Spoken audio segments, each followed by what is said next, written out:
Today, I bring you 3 stories to reflect on. Life is never smooth sailing for anyone. There will always be obstacles ahead, standing in your way. That's why you must learn how to navigate those challenges as quickly as possible. On this journey through life, filled with countless difficulties, sometimes it's worth pausing for a moment to listen to meaningful stories like these. You may realize there are things that need to change, decisions that need to be made, and actions that will benefit you in the future. Let's dive into these reflections together. The first story, the 3 apple sellers. In a small town, there were 3 young men who set out together in search of business opportunities. They traveled to a faraway land known for its large, sweet red apples. When the first young man encountered this variety of apples, he decided to spend all his money on purchasing as many tons of the best apples as he could find. He transported them back to his hometown, sold them at many times the original price, and quickly became wealthy.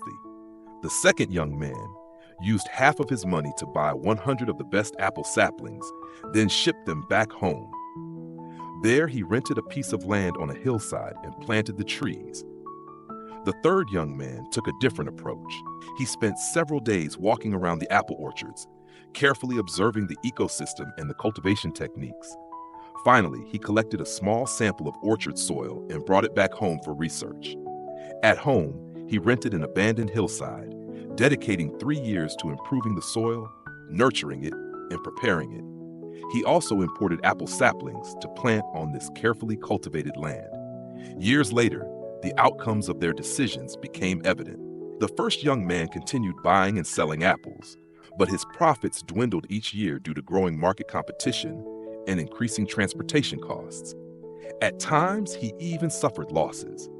The second young man had his own apple orchard, but the apples he grew weren't as delicious as the ones the first young man had initially sold. However, since he avoided transportation and storage costs, he still managed to make a profit.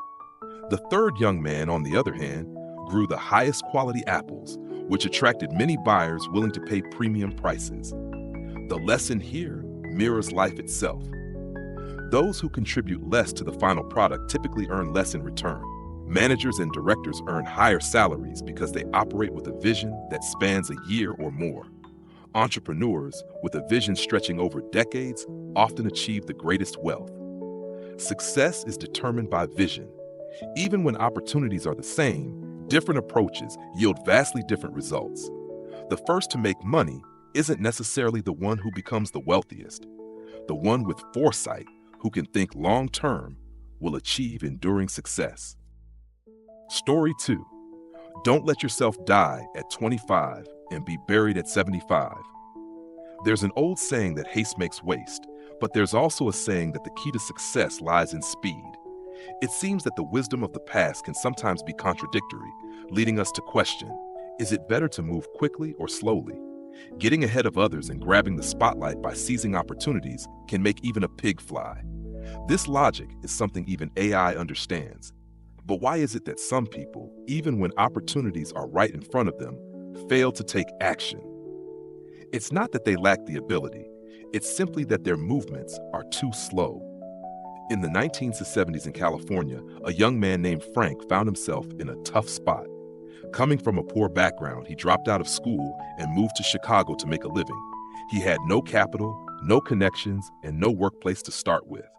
So, he humbly began working as a shoe shiner. 6 months later, he used his savings to open an ice cream shop while still operating his shoe shining stand outside the store. His ice cream business gradually grew, and he opened several more branches.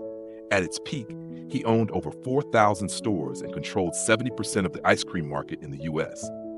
At the same time, another young man, Steve, who came from a wealthy family, was studying in Chicago.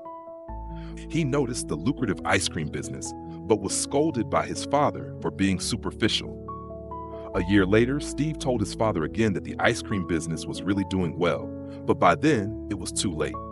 You can see that speed is directly proportional to wealth. Many people think that to make money, they must prepare carefully, conduct surveys, and have many discussions with family, friends, and mentors. But in reality, making money doesn't follow a fixed model. You need to learn by doing, accumulating experience along the way. If you don't try, how will the knowledge passed down to you ever be useful? As the saying goes, if you doubt and hesitate, you will regret it later. Now or never.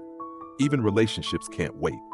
If someone is always passive, how can they expect to accumulate wealth? I once saw a movie with a great line.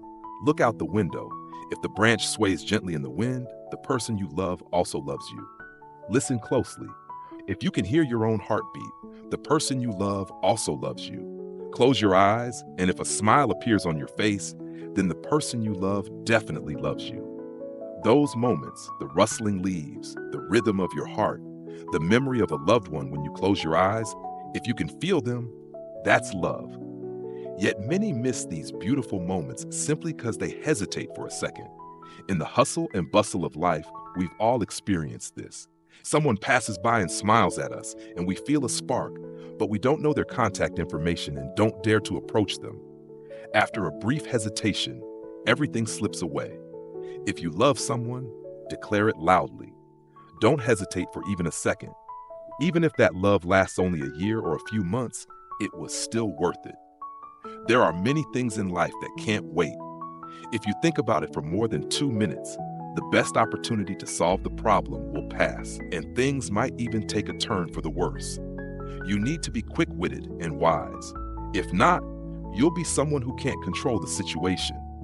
When a person does nothing and constantly worries, their mind becomes unclear, leading to frustration and a lack of motivation, which drains their energy. You must act courageously. Of course, the premise of action is always to accumulate the necessary skills. According to the laws of opportunity, it is only for those who are prepared. Don't wait and don't rely on others, because each action you take is a step towards maturity. Story 3. Tolerance. Giving someone a way out is also giving yourself an escape. One evening, in a small fast food restaurant, there were 3 customers, an elderly man, a young man, and myself. Perhaps due to the lack of many patrons, the lights in the restaurant were dim, making it appear a bit unwelcoming. I sat in a corner near the window, eating alone. The young man was sitting by the door, close to the elderly man. I noticed that the young man's gaze frequently drifted towards the elderly man's mobile phone resting on the table. My suspicions were confirmed when I saw the young man, as soon as the old man turned to light a cigarette, swiftly grab the phone and slip it into his coat pocket. He then attempted to leave the restaurant. The elderly man quickly noticed his phone was missing. He calmly surveyed the room, and at that moment, the young man's hand was on the door handle, ready to exit. It seemed that the elderly man understood what had happened. He immediately stood up and approached the young man, who was standing by the door. I was concerned for the elderly man, thinking he would struggle against such a strong young man. To my surprise, he spoke up. "Son, please wait." The young man, startled, asked, "What's the matter?"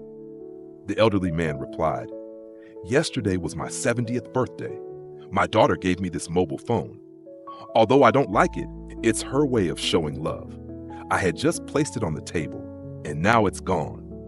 I thought it might have accidentally fallen to the floor, but I have back problems and my eyesight isn't good, so I'm finding it difficult to search for it. Would you be kind enough to help me find it?" The young man, upon hearing this, appeared nervous and quickly disappeared. He wiped the sweat from his brow and said, "Don't worry, I'll help you find it." The young man bent down and searched around the elderly man's table. After just a moment, he found the phone and handed it to the elderly man, saying, "Is this yours?" The elderly man grasped the young man's hand tightly, smiling with gratitude. Thank you. You're so kind. You can go now." Upon hearing this, the young man's hand trembled. He turned away and hurriedly left the restaurant. I was left stunned by what had just happened. After the young man left, I approached the elderly man and asked, "You had already figured out that your phone had been stolen, but why didn't you call the police?" The elderly man's answer stayed with me for a long time. He said, "If I had called the police, I would have lost something far more valuable than a mobile phone." That is tolerance.